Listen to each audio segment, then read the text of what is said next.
제목은 믿는 자의 도리입니다.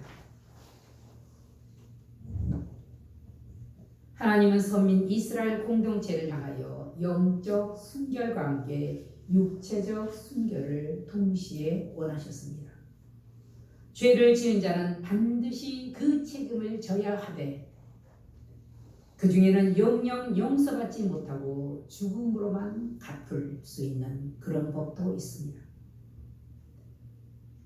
그는 선민을 부패시키고 타락하게 하는 범죄는 단호히 처단하였습니다.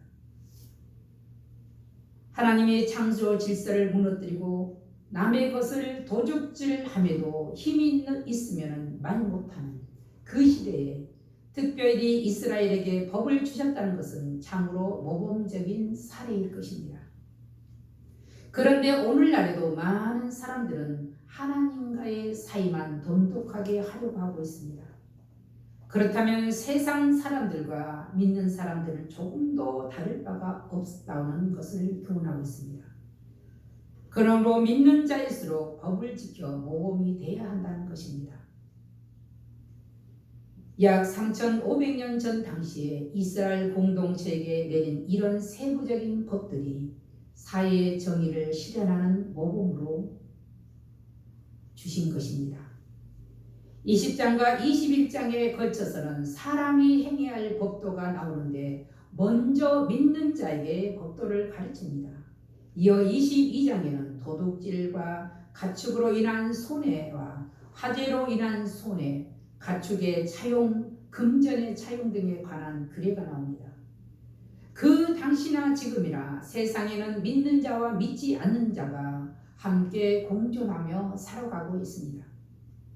그러므로 이러한 법들은 공의와 정직을 요구하는 규례요, 이스라엘 백성들의 영적으로나 육체적으로는 순교를 요구하는 규례입니다. 이런 법은 오늘날의 모든 믿는 자들에게도 믿지 않는 자들에게도 요구되는 법입니다. 세상을 살아가면서 먼저 믿는 자에게 진리를 지켜야 하는 도리에 대해서 말씀하셨습니다. 첫째는 경제생활에 관한 규범에 대해서 말씀하셨습니다. 창세기 3장 17절에는 하나님께서 말씀하셨습니다. 범죄한 아담과 하에게 말씀합니다. 아담에게 이르시되 내가 내 아내의 말을 듣고 내가 너더러 먹지 말란 나무의 열매를 먹었은즉 땅은 너로 말미암아 저주를 받고 너는 평생에 수고하여야 그 소산을 먹으리라. 하나님의 법칙입니다. 하나님은 노동을 신성한 책무로 보신 것입니다. 그래서 하나님은 에덴 동산에서 타락한 아들 아담에게 막중한 책임으로 노동을 해도 되고 안 해도 되는 것이 아니라 책벌로 일하지 아니하면 먹지 말라고 하셨습니다. 그리고 두 번째는 신앙생활에 대한 규범입니다. 십계명은 헌법과 같습니다. 그런데 실제 생활에서는 우상을 어떻게 다룰 것이냐는 것입니다. 특별히 오늘 본문에는 무당을 죽이라고까지 했습니다. 무당이나 우상 숭배는 인류 역사가 시작되면서부터 시작해서 모든 사람들이 과학 만능을 외치는 21세기는 오늘날에도 이런 사악한 영적 존재들에 대한 우상 숭배는 근절되지 않고 계속 이어져 옵니다. 지금도 처처에 변함없이 존재하고 있다는 사실입니다. 히브리 사회에서는 남녀를 불문하고 거룩하신 하나님과의 관계를 단절시키는 무당은 엄하게 다스렸음을 성경에서 찾을 수 있습니다. 특별히 오늘날에도 문제가 되고 있는 문란한 성생에 대해서는 하나님의 창조 질서를 파괴하는 행위로 보았다는 사실입니다. 하나님의 형상을 닮은 만물의 영장으로서 인간의 존엄성을 격화시켰다는 것으로 하나님은 규정하셨습니다.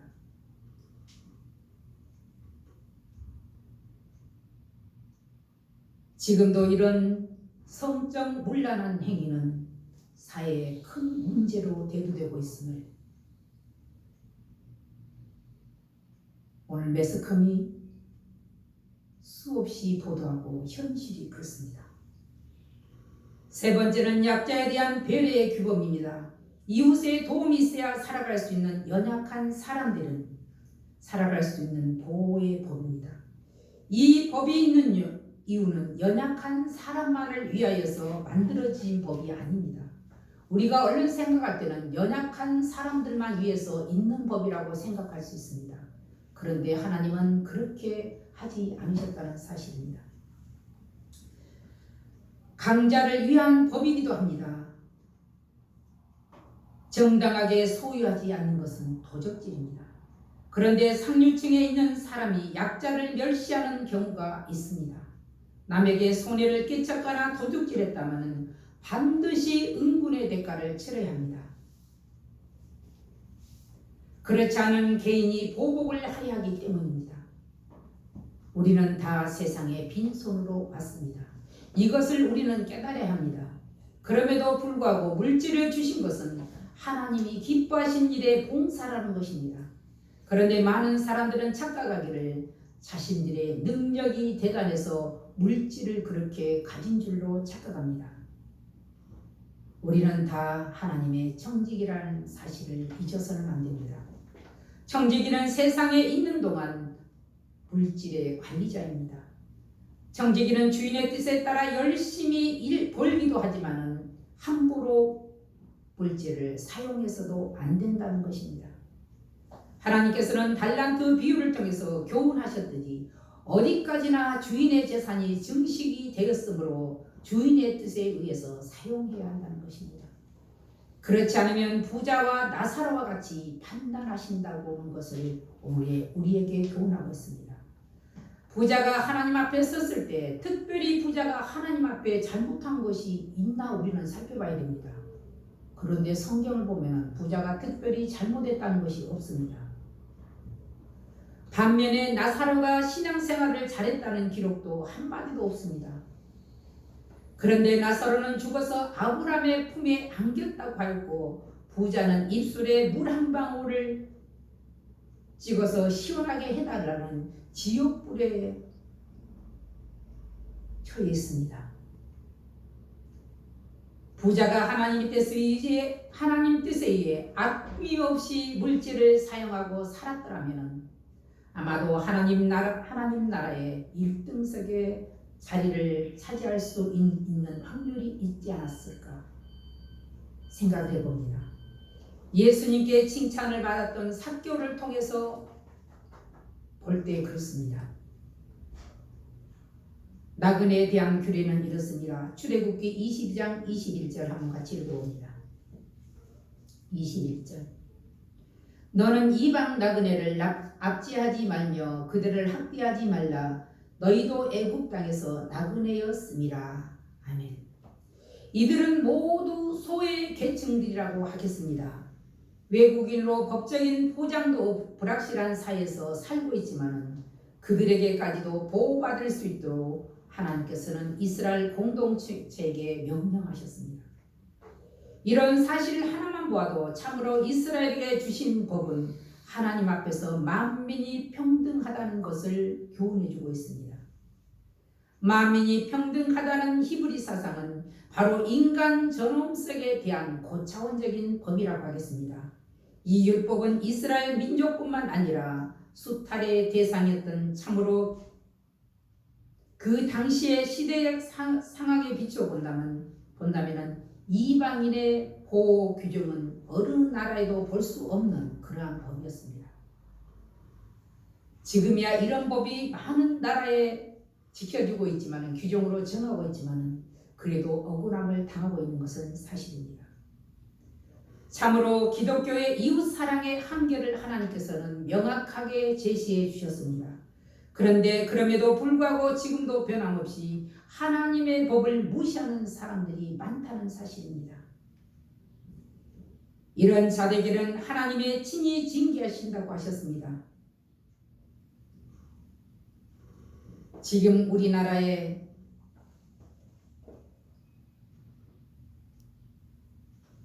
살고 있는 외국 노동자들에 대해서도 우리는 그들을 보호하는 그들도 보호받아야 된다는 사실을 우리는 기억해야 합니다. 두 번째는 고아 가부를 위한 규례입니다. 22절 같이 한번 읽어봅니다. 22절. 너는 가부나 고아를 해롭게 하지 말라. 신약성 신명기 24장 17절은 너는 객이나 고아의 송사를 억울하게 하지 말며 가부의 옷을 전당 잡지 말라 그랬습니다.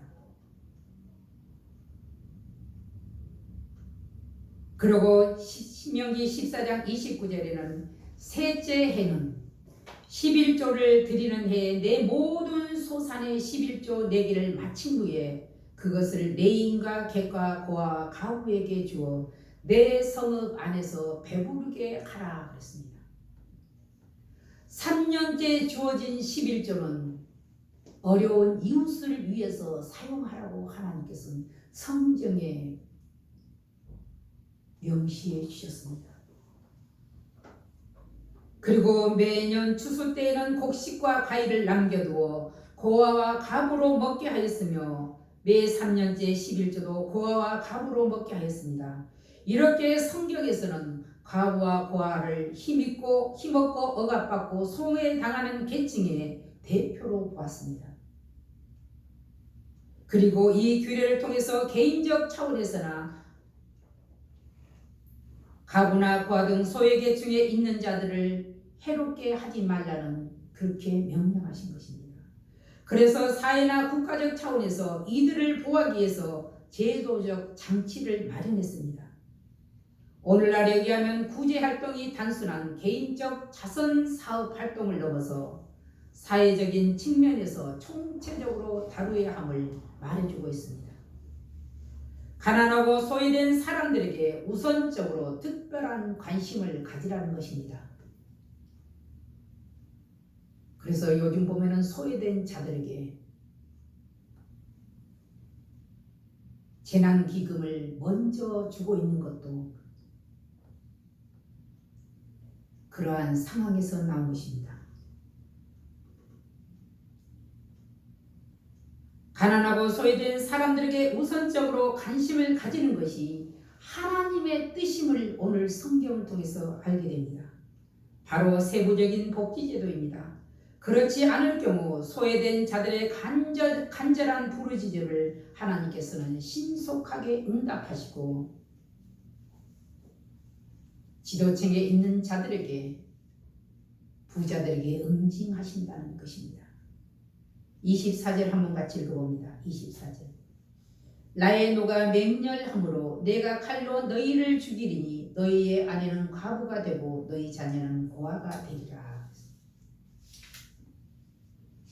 사회가 바른 사회로 가기 위해서는 하나님께서 이렇게 공정하고 공평한 법을 주셨습니다.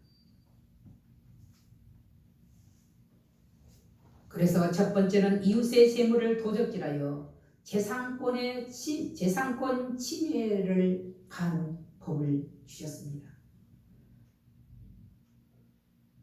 사람이 소나 양을 도적하여 잡거나 팔면 그는 소 하나에 소 5으로 갚으라고 했습니다. 당시 이스라엘 사람들의 주요 재산은 소나 양들의 그런 가축이었습니다. 그래서 가축의 절도는 빈번하게 일어났습니다. 이 경우 절도범은 자기가 훔친 물건의 4배 내지 5배로 변상을 해야 했습니다. 이처럼 도적질을 심각한 중범죄로 다스렸습니다. 이렇게 10계명에 들 정도로는 도적질하지 말라 그랬습니다. 10계명에 둘 정도의 중범죄로 규정한 이유는 절도가 신성한 노동의 의무를 저버리고 불로소득을 얻으려는 악한 생각에 기인했기 때문입니다. 그런데 요즘 보면은 경제사범들에 대해서 법이 약하다는 생각을 우리는 합니다.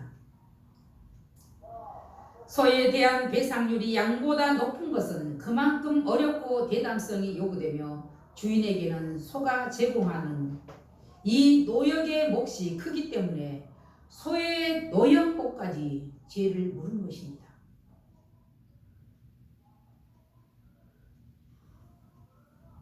두 번째는 부주의로 인해 사고가 발생했을 때 반드시 보상을 해야 합니다. 만약 그렇지 않으면 보복이 연속되고 무질서할 수 있기 때문입니다.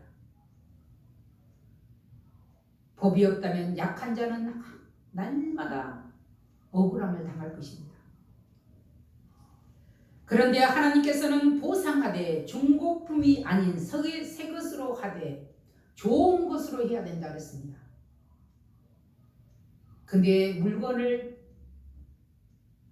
쓰다가 잘못해서 고장을 내거나 하면 중고품으로 보면 사줍니다. 근데 하나님께서는 법에 보면 새 것으로 보상을 하라 했습니다. 그리고 화재로 인해 손해가 났다면 동일한 가치로 보상을 하라고 했습니다. 만약 고의적으로 했다면 배상과 함께 벌도 받도록 했습니다. 이유는 그때 당시 유목민이었던 이스라엘 백성들이 가나안 땅에 정착하여 농사를 지을 때에 이 곡식들을 태울 것에 이미 대비하신 것입니다. 화재는 조그만 부주의로도 많은 손실을 가져옴을 우리는 수없이 보게 됩니다. 부주의에 인해서 물류센터에 화재가 나고 산불로 인해서 수십 년 된 산림이 훼손되며 수백억의 재산의 피해를 보는 것을 우리는 종종 보게 됩니다. 그리고 위탁하거나 빌렸을 때 망가졌으면 빌린 자가 잘못했을 경우는 2배로 배상하고 같이 잘못했으면 배상하지 않아도 된다고 하였습니다. 남의 물건도 내 것 같은 마음으로 아끼고 조심스럽게 관리해야 함을 교훈하고 있습니다. 이렇게 함으로써 불의한 탐욕으로 얻으려고 했던 만큼의 손해를 자신이 져야 한다는 사실을 오늘 우리에게 보여줍니다. 그런데 이 모든 법들이 약 3,500년 전에 정해졌다는 사실에 놀라지 않을 수가 없습니다. 그리고 계약서를 반드시 쓰되 계약서대로 하라고 했습니다.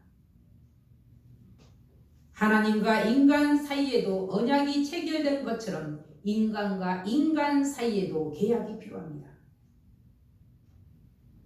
그런데 우리는 잘 안다고 입장이 곤란하다고 계약 체결을 하지 않고 거래를 하다가 곤란함을 당하는 경우가 종종 있습니다.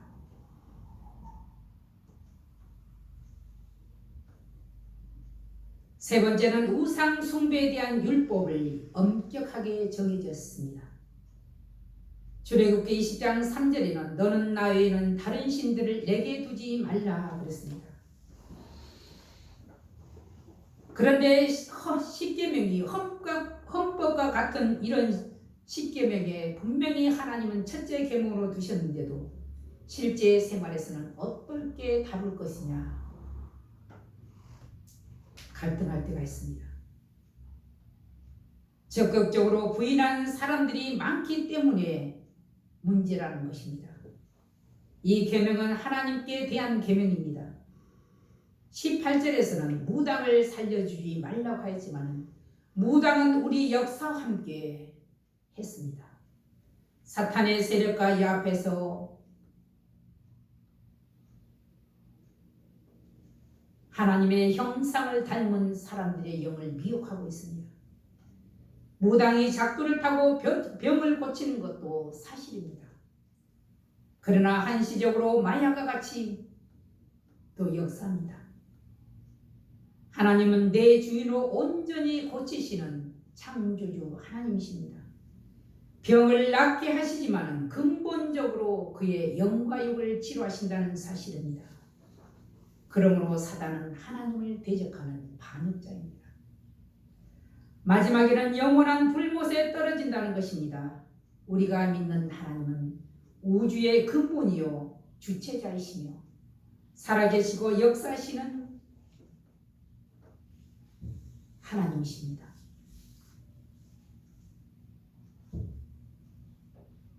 영적으로 타락하는 것은 바로 하나님을 대적하는 길입니다. 사탄은 사람들이 어떤 욕망을 갖고 살고 있는지 잘 알고 있습니다. 그도 영이니까. 이는 에덴 동산에서 하나님이 직접 창조하신 아담과 하와에게 그들을 상대했습니다. 사탄은. 그렇다고 보면 오늘 우리들이 보면 사탄을 이길 수 있는가? 단연코 없습니다. 하나님을 의지하지 않으면 우리는 사탄을 이길 수가 없습니다. 하나님을 향해 영광을 돌리기보다 자기 유익을 위해 다닌 사람은 결정적인 순간에 하나님을 배척하게 되어 있습니다. 왜? 사단이 그 속에서 역사하기 때문입니다. 이들에 대해 하나님은 경고합니다. 신명기 11장 16절에서 17절 말씀은 너희는 스스로 삼가라. 두렵건대 마음에 미혹하여 돌이켜 다른 신들을 섬기며 그것에게 절함으로 여호와께서 너희에게 진노하사 하늘을 닫아 비를 내리지 아니하여 땅이 소산을 내지 않게 하심으로 너희가 여호와께서 주신 아름다운 땅에서 속히 멸망할까 하노라 그랬습니다. 하나님을 대적할 때 하나님은 그들을 보면 멸망시키신다 그랬습니다. 오늘날에 우리에게 어려운 이렇게 현상이라면 우리가 어떻게 살아왔는가도 우리도 돌이켜봐야 합니다. 그러므로 경계해야 할 것이 바로 타락한 영입니다. 타락한 영은 다시 그리스도를 십자가에 못 박고 하나님의 영광에 대적하는 자입니다. 그러므로 타락하지 않도록 말씀에 굳게 서 있어야 합니다.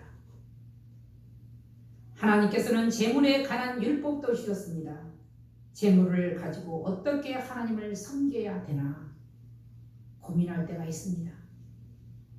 믿음 없이 헌물이나 헌금을 하나님 앞에 드릴 수도 있습니다.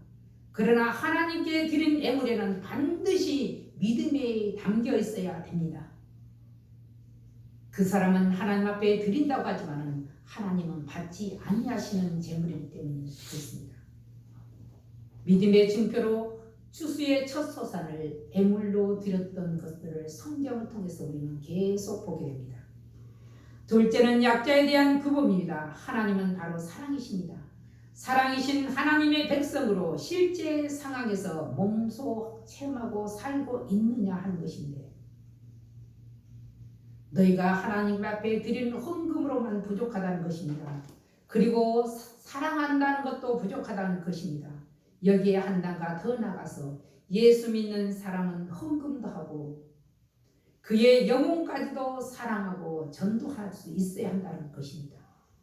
바로 이웃을 사랑해야 한다는 전제 조건이 하나님이 사랑한다는 것에 포함되어 있습니다. 요한복음 3장 16절에는 하나님이 세상을 이처럼 사랑하사 독생자를 주셨으니 이는 그를 믿는 자마다 멸망치 않고 영생을 얻게 하려 하시니라. 바로 부자가 이웃에게 사랑을 베풀지 않았기에 그는 보면 지옥에 갔음을 보게 됩니다.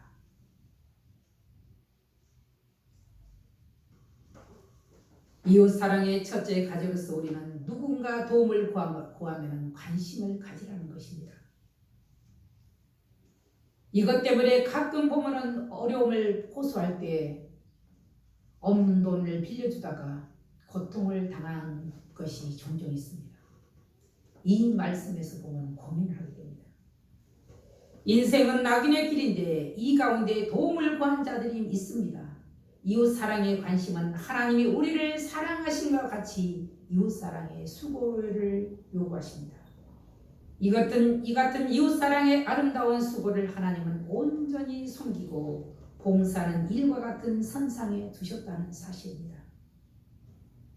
이로써 하나님께서는 이웃 사랑의 봉사의 중요성을 일찍이 깨워주신 것입니다. 하나님을 향한 신앙적 행위가 곧 이웃 사랑과 소외된 영혼들을 보살피는 행위로 승화돼야 한다는 것입니다. 그리고 소외된 자에게 관심을 가지라는 것입니다. 고아와 가부를 해롭게 하지 말라. 육신의 장애를 가진 자에게도 하나님의 자녀임을 생각하라는 것입니다.